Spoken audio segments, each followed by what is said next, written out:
Cuando observas a los hombres más ricos en la actualidad, los líderes de las listas son los multimillonarios de la tecnología como Jeff Bezos o Bill Gates. Pero en realidad, el empresario más rico que haya existido falleció hace casi un siglo. En el video de hoy, estaremos explorando el mayor imperio empresarial jamás visto, tanto que incluso después de 100 años de progreso tecnológico, ningún hombre ha logrado superar a su fundador. Esta es la historia de Standard Oil y John Rockefeller.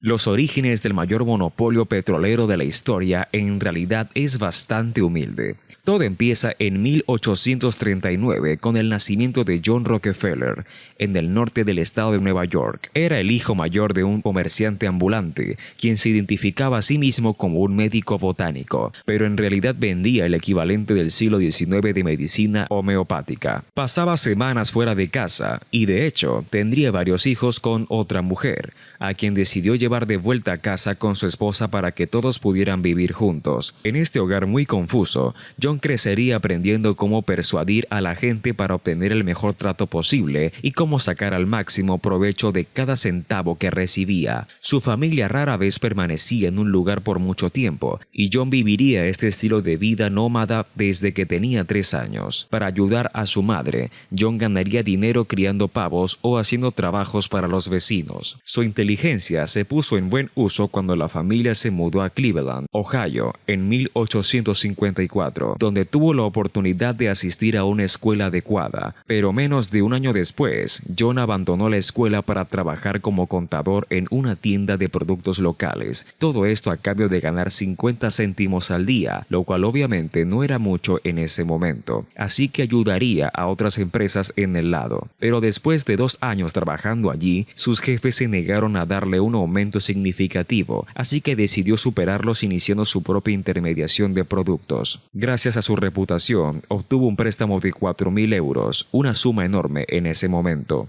John comenzó a comerciar con heno, grano y varios tipos de carne, y en su primer año registró ventas de $500,000, de los cuales solo obtuvo una pequeña fracción como comisión. Pero aún así, fue un gran éxito. Todos los bancos de Cleveland le suplicaban a John que les prestara dinero y él apenas tenía 18 años. Pero luego, en 1859, ocurrió algo que cambiaría su vida para siempre. A solo 160 kilómetros al este de Cleveland, se descubrió el primer pozo de petróleo estadounidense. Esto marcó el comienzo de la fiebre del petróleo en Pensilvania, y en un año se producirían 4.500 barriles de petróleo. Ahora, en ese entonces, el petróleo no era tan valioso como lo es hoy en día, pero aún no se había inventado los automóviles a gasolina, pero el petróleo aún podía procesarse en queroseno, que la gente usaba en lámparas. Sin embargo, John se dio cuenta de que las mayores ganancias no estaban en perforar en busca de petróleo, sino en refinarlo. Presenció como muchas personas quebraban antes de encontrar petróleo, así que sabía que ese negocio era demasiado arriesgado para él.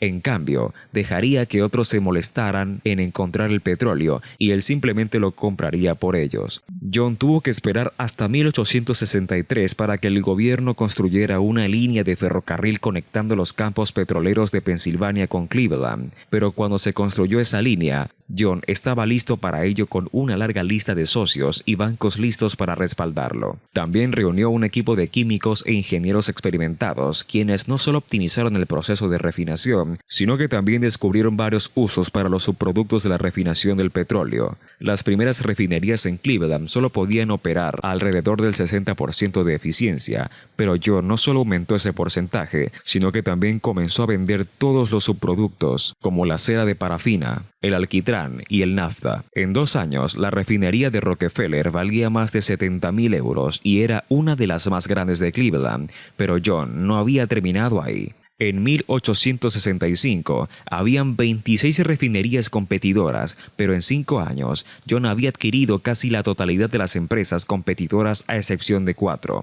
En ese punto, su negocio se estaba volviendo demasiado grande para manejarlo como una sociedad, así que en 1870 se incorporó como Standard Oil of Ohio. Para convencer a los pocos competidores restantes en Cleveland, John simplemente los invitaba y les mostraba sus libros, revelando que él podía operar operar con pérdidas durante mucho más tiempo que ellos podían mantenerse solventes. A cambio de un buen precio de compra, John les ofrecía a sus competidores posiciones en su propia empresa, colocando así las mentes más brillantes de la industria bajo su control. Por supuesto, no todos se rindieron de inmediato, y con el tiempo John erosionó el precio del petróleo y el queroseno, a veces hasta en un 80% para asfixiar a sus competidores. No sorprende que su estrategia funcionara, ya que para 1880 había adquirido refinerías en todo el noroeste de los Estados Unidos y refinaba más del 90% de la producción total de petróleo en el país. En este punto, John tenía tanto poder que invitaba a los propietarios de las grandes compañías de ferrocarriles y negociaba personalmente descuentos por el uso de sus trenes. Pero esta práctica de negociar acuerdos a puerta cerrada realmente alteró al mundo empresarial.